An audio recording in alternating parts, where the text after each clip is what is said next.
Boa noite, professor. Sou o aluno Cláudio Júnior dos Santos, no 5º período de farmácia. Hoje eu vou apresentar um seminário sobre os antipertensivos não diuréticos.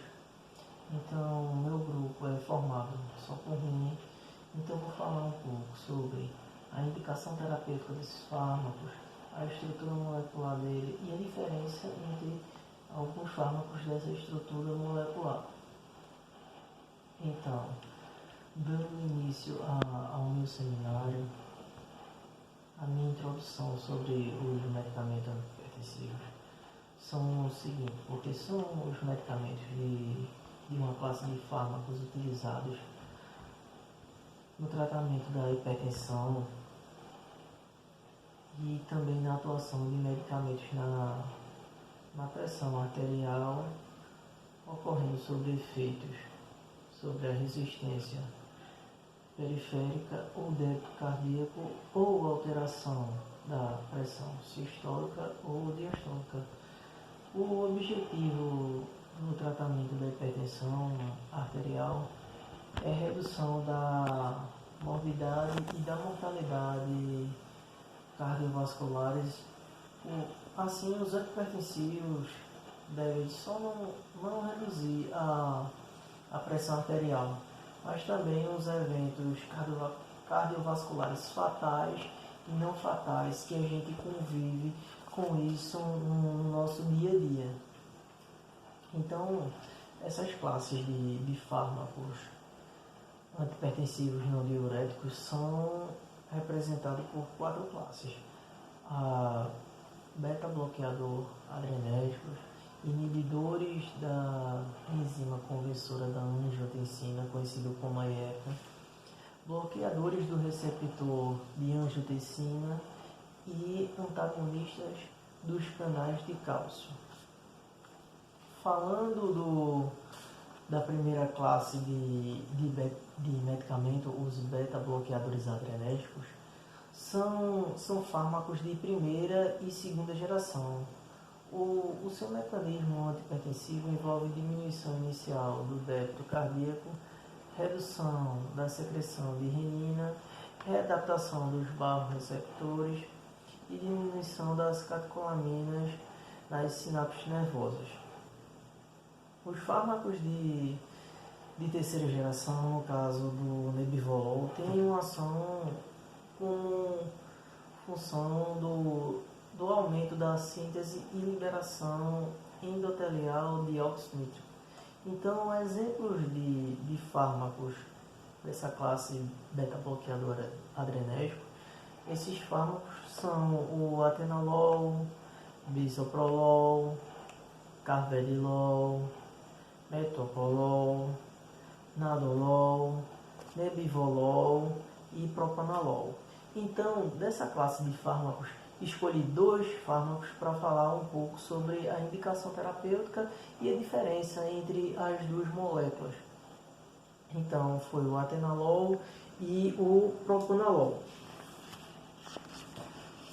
O propanolol ele é indicado para prevenção do infarto do miocárdio, da angina e de arritmia cardíaca. Então, a sua estrutura molecular é composta por um 6H21NO2. Então, essa estrutura molecular se liga a um anel aromático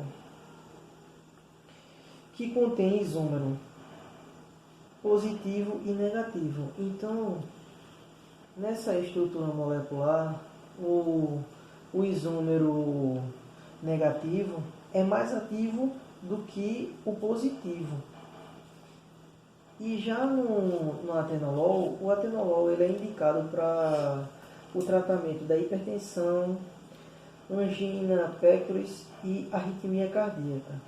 Então, o atenolol ele tem uma grande diferença do propanolol, porque o atenolol ele se liga a um grupo amida, que esse grupo amida tem uma ação sedativa. Então, faz a diferença entre o propanolol e o atenolol, que também o atenolol foi um substituto, na verdade, um substituto do propranolol. Então, falando de outra classe de medicamentos, vou falar agora sobre os inibidores da enzima conversora da angiotensina, conhecido como a AIECA. Então, essa classe de fármaco age pela inibição da enzima conversora da angiotensina, a ECA, bloqueando a transformação da angiotensina 1 em angiotensina 2 no sangue e nos tecidos. Embora outros fatores possam estar envolvidos nesse mecanismo de ação.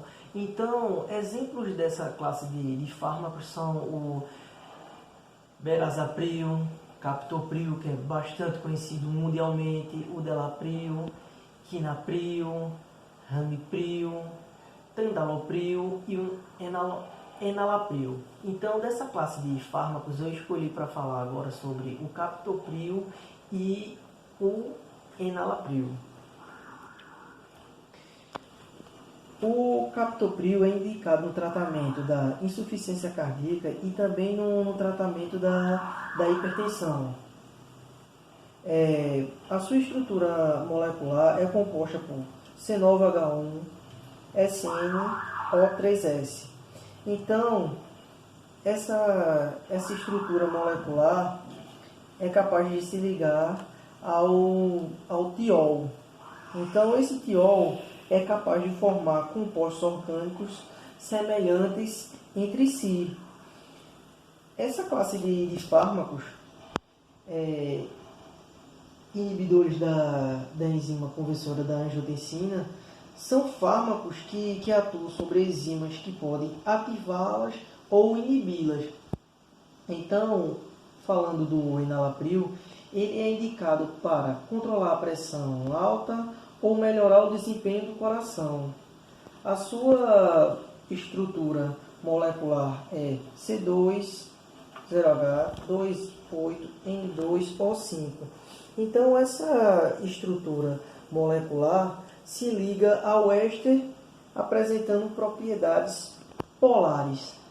Então, a diferença entre o captopril e o enalapril é essa ligação, porque um se liga a um grupo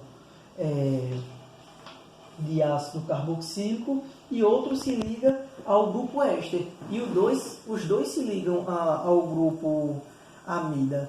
Então, esse grupo funcional de ácido carboxílico é uma grande diferença para a estrutura molecular do enalapril, que se liga a um grupo funcional amida e éster. Agora, falando de outra classe, bloqueadores do receptor de angiotensina. Esses bloqueadores de angiotensina,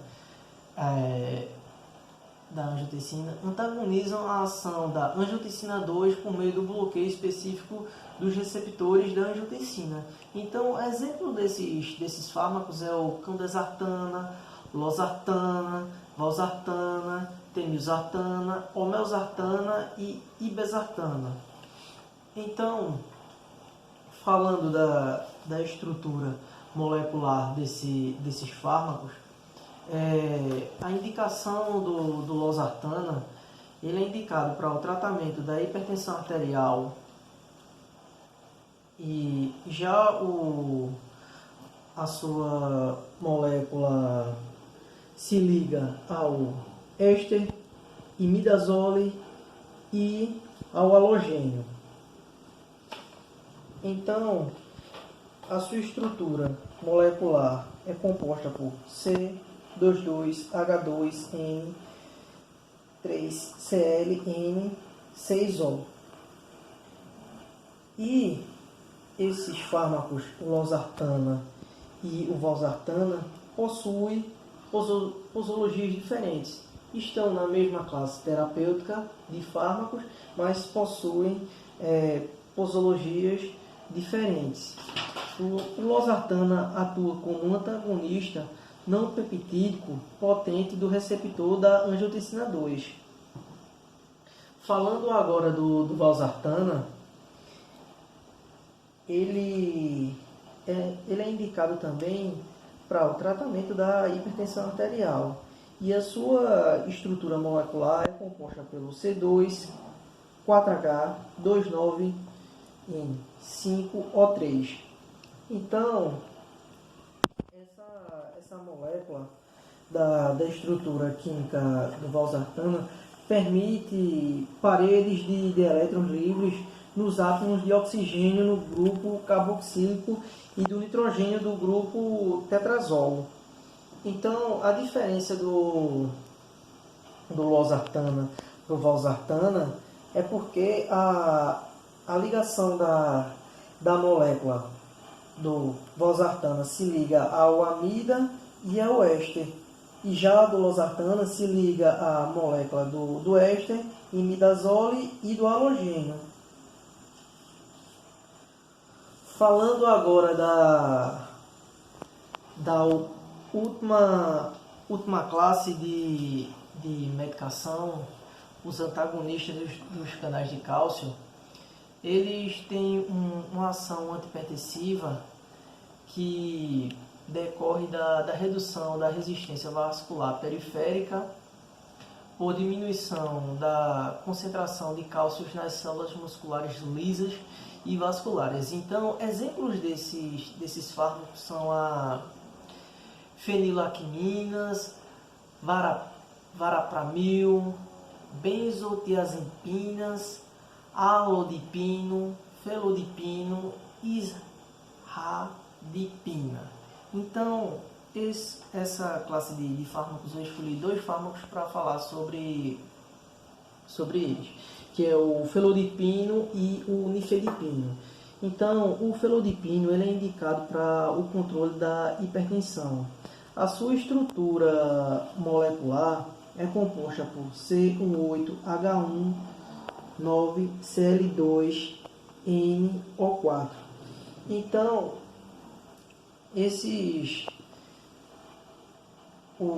a sua estrutura molecular se liga ao carbono orto e meta, usando como um orientador da substituição de hidrogênio do anel aromático.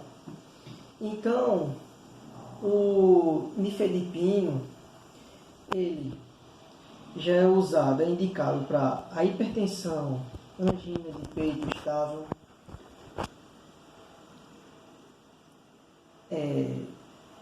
e também um tratamento na prevenção de parto prematuro. E a sua estrutura molecular é composta por C17H18N2O6. Então, essa molécula do nifedipino se liga à molécula de nitrobenzeno. Esse nitrobenzeno é usado como um solvente e um agente oxidante moderado. Então, a diferença da estrutura molecular do felodipino e nifedipino é porque a ligação molecular do felodipino se liga ao carbono orto e meta, e o nifedipino se liga à molécula do nitrobenzeno. Então, com isso, professor, eu termino aqui meu seminário. Quero desejar uma boa noite e muito obrigado e melhoras. Obrigado, doutor.